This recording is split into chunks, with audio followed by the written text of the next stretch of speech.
30 तारीख last date होती.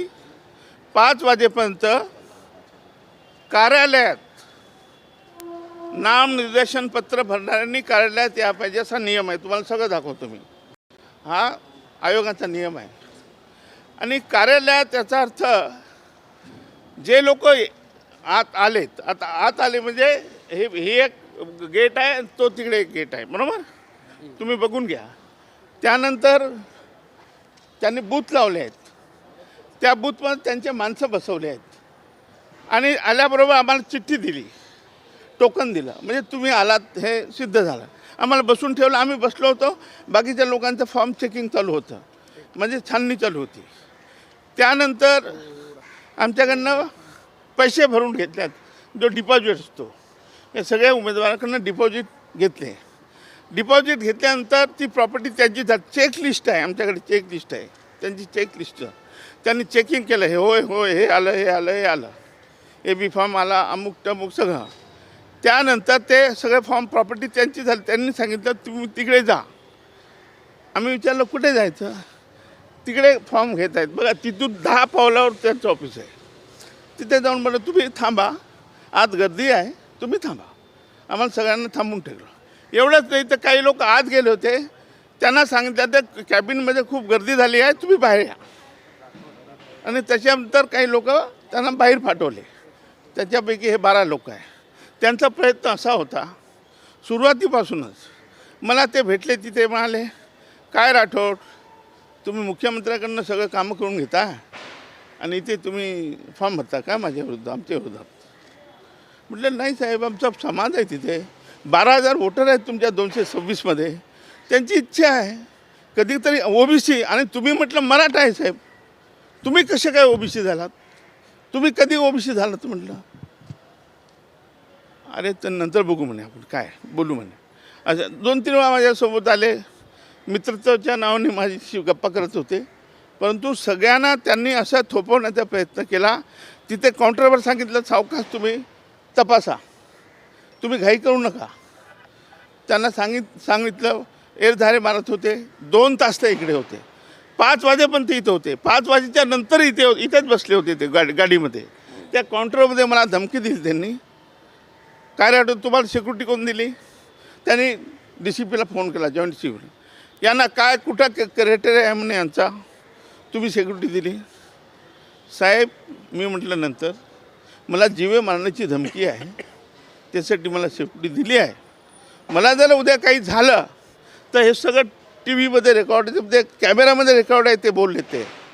म्हटलं बघा तुम्ही अध्यक्ष तुम्हाला शोभत नाही आहे, तुम्ही संविधानिक पदावर आहात, तुम्ही ते त्या कार्यकर्त्यासारखे फिरून राहिले, आत बाहेर जात आहे, काय चाललं आहे तुमचं. म्हटलं साहेब तुम्हाला शोभत नाही आहे, तुमचे सगळे प्रिव्हिलेज मी काढून घेईल, तुम्हाला माहीत आहे ना. साहेब तुम्ही मला फाशीवर चढू शकता. म्हटलं मग तुम्हाला हे माहीत आहे ना की मी तुम्हाला फाशीवर चढू शकतो, तरी तुम्ही एवढा पंगा घेता माझ्याशी वगैरे वगैरे बोलले. सगळं रेकॉर्डेड आहे. आम्ही म्हटलं तुम्ही तुमचा प्रयत्न आहे, तुमचा भाऊ, तुमची बहीण आणि तुमची वहिनी त्यांना अनोपच तुम्हाला करायचं आहे ना, याच्यासाठी तुम्ही अशा धमक्या देत आहेत. या कार्यकर्त्यांना धमक्या दिल्या, तुम्ही भरू नका. आमचे BSPचे 3 कार्यकर्ते आत गेले, त्यांना बाहेर काढलं.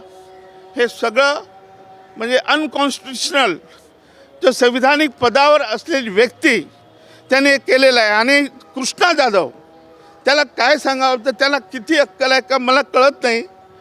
तो म्हणतो ते चिठ्ठी दिली ना आम्ही टोकन, ते मी नाही दिला. मी म्हटलं तुमच्या लोकांनी दिला, माझे लोक नाही आहेत ते, म्हणजे काउंटर बसवले. मग रिसीट कोणी दिली, तुमच्या माणसाने दिली ना रिसीट, गव्हर्नमेंटचे का दुसऱ्या रस्त्याने चोरांनी दिली. तिथे का चोर बसवले होते, कोण होते. म्हटलं ते नाही, ते माणसं नाही आहे, माझी सही नाही आहे. साहेब तो आपला कृष्णा जाधव आपली स्वतःची नोकरी घालवायला बसला आहे. त्याला काय सांगावं, काय किती ज्ञान आहे. आणि संविधानिक पदावर सगळं मी हे सगळं आपल्या गगराणी साहेबांना आम्ही सांगितलं. ते म्हणाले मी बोलतो कमिशनला बोललो आम्ही. ते म्हणाले आम्ही रिपोर्ट मागवला आहे. आता अजूनही काही वेळ गेलेली नाही. आम्ही 12 लोक इथे हजर आहोत. आमच्या फॉर्म सहित आणि हे त्यांनी आताही घ्यायला पाहिजे. नाही तर आम्ही कडक ॲक्शन घेणार. आम्ही सोडणार नाही या कोणालाच, जो जो जबाबदार आहे. दुसरी गोष्ट, जे प्रोसिजर दिलेलं आहे आयोगाने म्हणा किंवा आपल्या जगराणींनी, ते अत्यंत चुकीचं आहे. मी त्यांना विचारलं की स्क्रुटिनी 31 तारखेला होती, तर तुम्ही स्क्रुटिनी 30 तारखेला कशी घेतली? तुम्ही का केली स्क्रुटिनी? तर म्हणे आम्ही स्क्रुटिनी कुठे केली, आम्ही तुम्हाला मदत केली. तुम्हाला आम्ही मदत मागितली होती का की आमचे फॉर्म तुम्ही स्क्रुटिनी करून घ्या? मग तुम्ही स्क्रुटिनीमध्ये 2 तास चालवले. जे लोक आमचे 1 वाजता 1:30 वाजता आले, तर तुम्हीच इमेजिन करा, जे 1:30 वाजता इथे पोहोचले आहेत, त्यांचं स्क्रुटिनी झाली, सगळं झालं, पैसे भरले, ते फॉर्म देणार कसे नाही का? काही येडे आहेत काय सगळे? तर 9 वर्ष आधीच थांबले होते. आता प्रत्येकाला वाटतं की आम्हाला हक्क आहे तो, आणि म्हणून हे असंविधानिक गोष्टी झाल्या आहे. मी तर म्हणतो हे निवडणूक आयोगाला सुद्धा जबाबदार आहे, निवडणूक आयोग, आणि आमचे गगराणी साहेबसोबत जबाबदार आहेत. हे सगळं मुख्यमंत्र्यांचा दबाव आणि या ठिकाणी त्या नार्वेकरांचा दबाव आहे. दबावापोटी या लोकांनी हे असं, या देशामध्ये संविधान आहे की नाही जिवंत, हाही प्रश्न आहे. लोकांनी राहायचं की नाही? एक दिवस तुम्हाला सांगतो, आरोप करतायत त्याचे व्हिडिओ तुमच्याकडे आहेत का? कारण एक व्हिडिओ व्हायरल होतोय ज्याच्यामध्ये तुम्ही नार्वेकर यांची वाट अडवल्याचं अगदी बरोबर. आणि तुम्ही त्यांना सांगत आहात की मी तुम्हाला इथून जाऊन देणार नाही. त्यामुळे मग असे काही व्हिडिओ तुमच्याकडे आहेत का? माझ्याकडे नाही, पण अनेक लोकांकडे आहेत. आणि कशाला? आपल्या आयोगाकडे आहे ना, आयोगाचे कॅमेरे फिरत होते, ते सगळे मागवा. आणि गेटवर जो कॅमेरा मुख्य हे लावलेला आहे, त्याच्यामध्येच त्याच्यासमोर आम्ही हे केलं. आणि पोलीस, विशेषतः पोलीस जबाबदार याच्यामध्ये, पोलिसाला जाऊ दिलं नाही. आणि मी काल त्यांना भेटलो तेव्हा सांगितलं, साहेब बाहेर काय चाललं होतं माहीत नाही, तुमच्या एखादी असिस्टंट पाठवायला पाहिजे होतं, काय पद्धती. आणि या महाराष्ट्रात, या देशात, या मुंबईमध्ये पहिली घटना आहे की जिथे पैसे भरून घेतले परंतु फॉर्म घेतला नाही. मला सांग, 1 मिनिट माझा ऐका तुम्ही. सगळ्याच पक्षांनी ऐका, सगळ्याच पक्षांनी लेट AB फॉर्म दिले, बरोबर? त्यामुळे नॅचरल सगळेच लोक लेट झाले आहेत. ही घटना इथेच घडली आहे का? ही पक्षाची चुकी नाही का? AB फॉर्म उशिरा देणं ही पक्षाची, कारण थोड्या वेळात नाही, आपण एक मिनिट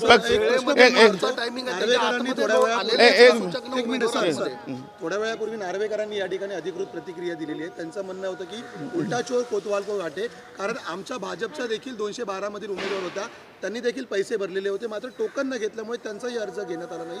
अशाच प्रक्रिया बऱ्याच जणांच्या बाबतीत झाल्या. त्यामुळे AB फॉर्म उशिरा दिल्यामुळे पक्षाची नाही AB फॉर्म उशिरा नाही दिला कोणी दिला नाही. आम्हाला तर 8 दिवस आधीच मिळाले फॉर्म.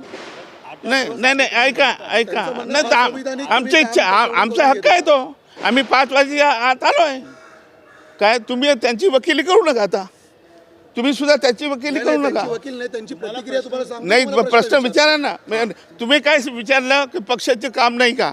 अरे पक्ष शेवटीच निर्णय घेत असतो, असं थोडंच आहे की पक्षाने आधीच घ्यायला पाहिजे. तुम्ही पक्षाला दोष कसं देताय? थेट सांगितलं जाते 5 नंतर आले त्यांचे. नाही 5 नंतर कोणी झाले नाही. 5 आरोंवरती काय कारवाई करण्याची मागणी बघा, आरो याच्यात सस्पेंड व्हायला पाहिजे. काय याच्यात गगराणीला सुद्धा ॲक्शन घ्यायला पाहिजे.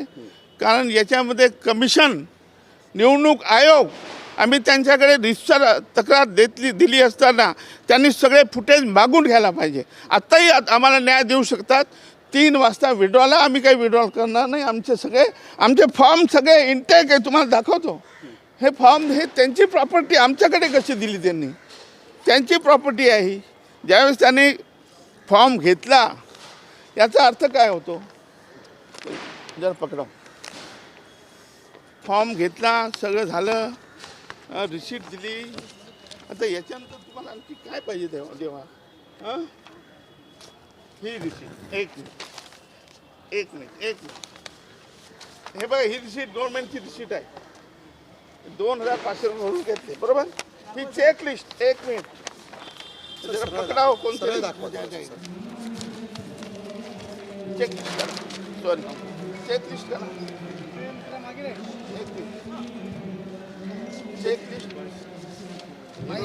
पेपर आहे हां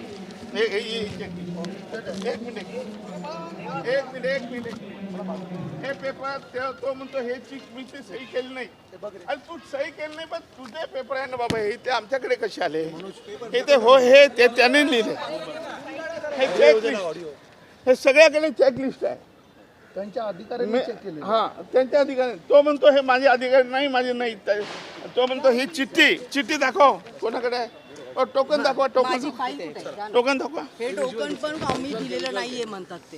हे टोकन म्हणतो आम्ही हे टोकन आहे, त्यांचं म्हणणं असं आहे की आम्ही हे टोकन दिलेलं नाही. जेणेकरून प्रत्येक उमेदवाराला टोकन दिलं गेलेलं. माझी सही आहे का आरो म्हणतो माझी सही आहे का अरे तू कशाला बसवलंस तिकडे मग तुझी सही ना तुझे माणसं बसवले ना महानगरपालिकेचे माणसं बसवले तुम्ही असं कसं म्हणतात की हे टोकन मी दिलेलं नाही